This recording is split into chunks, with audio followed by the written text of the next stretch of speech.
Hello, welcome to your weekly 15 minutes of consulting best practices. My name is Maria Isabel Rios. I am joined by David A. Fields. Say hello, David. Hello, David. Thank you. As you know, we like to dive deep and really quickly into the questions that you'd ask about building your consulting firm, about growing it and operating it. And before we get started today, if you can, please type in the comments what is on your mind as you come into this LinkedIn Live this week. What is the one question or the one topic you want to hear about today? And that will be helpful in getting us started. All right. Deidre, can you please share the first question with us for today? David, this question is for you from Catherine. She says, I have created a partnership with someone that isn't working. I pay him a small amount and he's supposed to do business development and manage specific projects. He also works for himself 20% of the time. He hasn't brought in any business and I am resentful that I'm still paying him. How can I make this situation work?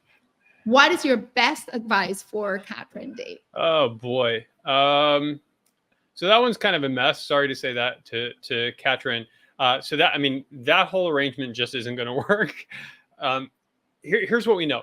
You can't pay someone for part-time business development, especially if they have their own firm. Because if they have their own firm, then their BD energy is going to be devoted to their own firm. Also, we know that just generally speaking, outsourcing business development doesn't work. You can't get somebody else to do BD for you. You can't even hire in a BD person. None of those are actually effective ways to doing it. I think you can offer folks a referral commission if they bring work to you, but paying a flat fee isn't going to work. So that whole part I would jettison from the relationship, Catherine. And as for managing some projects, I think that's fine. Then if this person can manage projects, pay them for some project management. But now you have a relationship to manage. So in terms of the relationship, just say, this isn't working. Because the worst thing you can do for a relationship, whether it's professional or personal, as you know, is hide your feelings, especially if you are unhappy and then letting your unhappiness fester. So just be straightforward. Say, look, this part isn't working. I still would love for you to do project management. Here's what I'm willing to pay you for project management. And that's that. What do you think, Maria Isabel? Anything you want to add? Agree.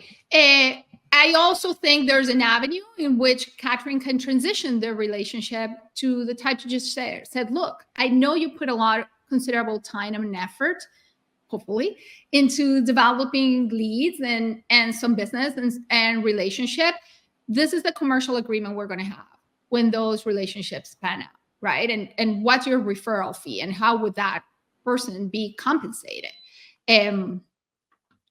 So David has a follow-on question. He's asking, so how do you grow if you don't scale up business development, or do you hire someone full-time? That's a phenomenal follow-on question, David. We hear that a lot. David Fields, what do you think? Okay, so first of all, David Lusk, thank you for asking that. Also, Don, I see you have a question in here, and we'll get to that. Yes. You still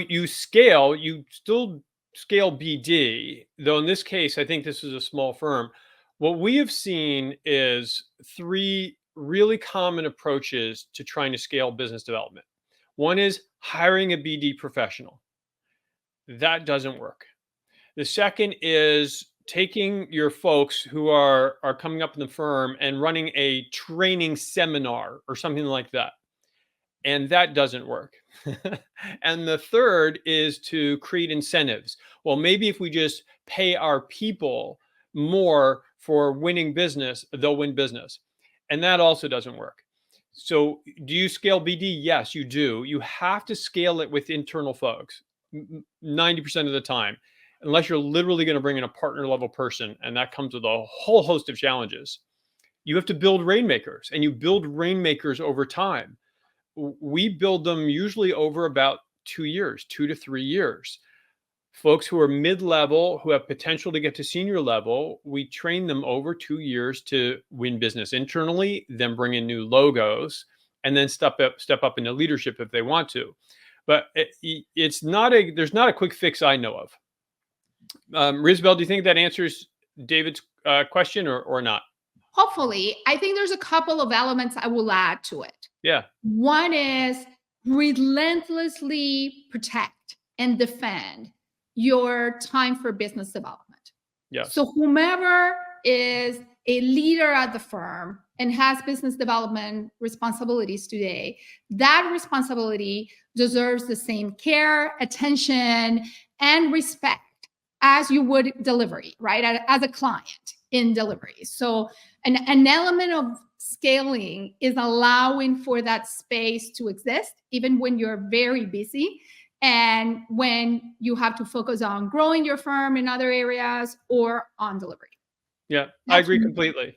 And I think, and you brought up a good point, and then we'll go on to the next question, which is, and also to David, the way you scale your business development is by taking other things off of your plate. As a firm founder, if you are the firm founder or a firm leader, more and more, it's likely you are going to be responsible for business development. And we work with firms, north of 10, 20, $30 million, where that's all the founder owner is doing. If they're doing anything anymore, is they're just, I'll bring in clients. Everything else can be handed off, but you can also hand off business development. All right. So hopefully that answers that. Hello to David, Sarah. drop us a thumbs up or a yes if that's if we answered your question, and if not, we'll add on to it in the comments. Okay. Let's get to another one of the questions that was asked, and then we'll circle back around to Don and hi to Sarah. So Deidre, what's next? I'll give this one to you, Marie-Isabel. Do you have any advice or do's don'ts on how to handle a negotiation between my solo practice and a larger consulting firm on developing business and sharing revenue for those projects? Ooh, I like this. This is kind of the flip question of the one that was asked, right? When somebody from somebody who has their solo practice and now they're working with a larger consulting firm. So as I understand the question, there's two elements to it, and my suggestion would be separate them. One is working on the business and how you get compensated for participating in delivery, and that role within a larger consulting firm. What's your arrangement, right, for the delivery piece? And separate that from the business development portion of your arrangement. So you can have two separate commercial arrangements, right, under one agreement, but two kind of two tracks, if you will. On the BD side, I would like also to see a separation from when you're bringing a referral, in which case the client is owned by the larger firm. If as a solo practitioner, you're going to get paid for a referral, then traditionally, that's a relationship that it's not under the umbrella of the bigger firm. And I would like that separated from relationships which you own and you keep. So where you're bringing, say, the larger firm to help support with the delivery, help support with problem solving, but their relationship, it's perennially yours. And that's articulated a little bit differently in who leads, how many logos are in the agreements, who are they transacting with, and all of that in mechanical elements. So separate delivery from business development, and within business development, think through which relationships will you kind of permanently own, or do you aspire to permanently own, versus which relationships you're referring into the larger firm. David, what do you think? Yeah, well, I mean, I agree. I like to keep it straightforward, especially in the BD side. You get X percent, 10% is fairly standard in the industry for referring, and do that. And then separately, I agree, do your delivery. Perfect. Should we answer Don's question or go to the next one? Don said, what if some client or staff agree and embrace our recommendations, but some disagree or even feel threatened? And how does that vary based on decision-making process of the client? So that's kind of a big question, Don. That gets into change management. And I happen to have someone who's an expert in change management right here next to me virtually. So what do you think, Maria Isabel? All right. Good conundrum, right? Every project has some layer of what you're describing, Donald. A layer of folks who wholeheartedly agree, are all in, willing to go to bat for the solution, and folks who are either skeptical or downright in disagreement. The first step of managing that, from my perspective, is knowing where do people stand. So I would spend a bit of effort collaboratively understanding, perhaps one-on-one, what do you think? What are your expectations? Where do you see this solution or this recommendation adds value to you and makes your life easier? Where do you see it either complicating things for you or changing the direction that you're working in? If you know that, then you can map out, okay, which out of the concerns that were raised are in the way of succeeding with your project, and which of the concerns that were raised need to be addressed by somebody other than you. So should be addressed internally within your client. Do they change what your recommendations are, or your plan for implementing your recommendations? Do they have to change a little bit how folks address the project and your recommendations? So step number one, a deep understanding of what's the impact on each of these folks. That's an exercise that you can start with their own leadership, with a leadership team, without folks in the room. Saying, if we were so-and-so, how does this impact, say, David's position? How does it make a positive impact on David? How does it create a threat for David? What do we need to consider? Some considerations that you will hear should not change your priorities, just need to be acknowledged.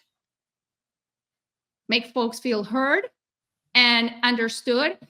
And if they're not deep enough or significant enough to change the direction, then you can move on, having acknowledged them and recognizing how much of a threat this is for the person, or how their processes may look more difficult initially and hopefully get simpler along the way. Don, does that answer your question? Type us in the comments. See, I was just going to bribe them with chocolate chip cookies, but I knew you'd have a more sophisticated answer. So chocolate chip cookies is a good idea, especially if you're sitting in front of me. So I don't know if we're going to have time to do one more. Let's see what the next one is. Deidre, what's the next question? Oh, this is a big question. And it's got your name on it, Maria Isabel. Oh, okay, perfect. I got this one. This is a follow-up question, David, from last week, where we said, where we said, okay, you know, how do we contract? Do we contract advisory versus consulting in the context of larger firms? And the question came up, okay, even if you have an agreement for that it's project-based, where you're not counting hours, some larger firms may ask for timesheets, probably ask for timesheets. How do you ensure that separation between I'm giving you my timesheet so that you can learn from it and you can improve your processes, and not have the larger firm get confused by I'm giving you my timesheet because that's how I bill? And we're again at the 1 minute mark. Okay. So then what we'll do is we'll start there on Monday, or you get to start there because it'll be the Maria Isabel show next week. So we'll start with that question because that is a good question. How there's a lot of these questions today that are around interacting with other parties. If your consulting firm is using someone, subcontracting to someone, if you're subcontracting to someone else, and that is common. So we'll jump into that. But we have hit 14 minutes. And I've got 3 requests for you if you're watching, either live or on replay before you go. One is to make sure to connect to Maria Isabel and me. And I'm going like this because I know down there Deidre's put the connection. If you're not connected to Maria Isabel, connect to her. If you're not connected to me, please connect with me. It makes a big difference, and we love talking with you. Also, if you don't get our weekly articles, then please subscribe, davidafields.com/subscribe. You'll get the weekly articles. I'm excited about this week's, and so jump in, and if nothing else, you can make comments about the illustrations. And finally, you can see we're getting lots of questions in. We want to hear your questions. So send your question to info@davidafields.com, and we'll have it for next week. In the meantime, thank you for being here. Have a fabulous week. Remember, consulting is about them, your clients and your prospects. So always give them value and give them kindness. And we will see you next week. Ciao.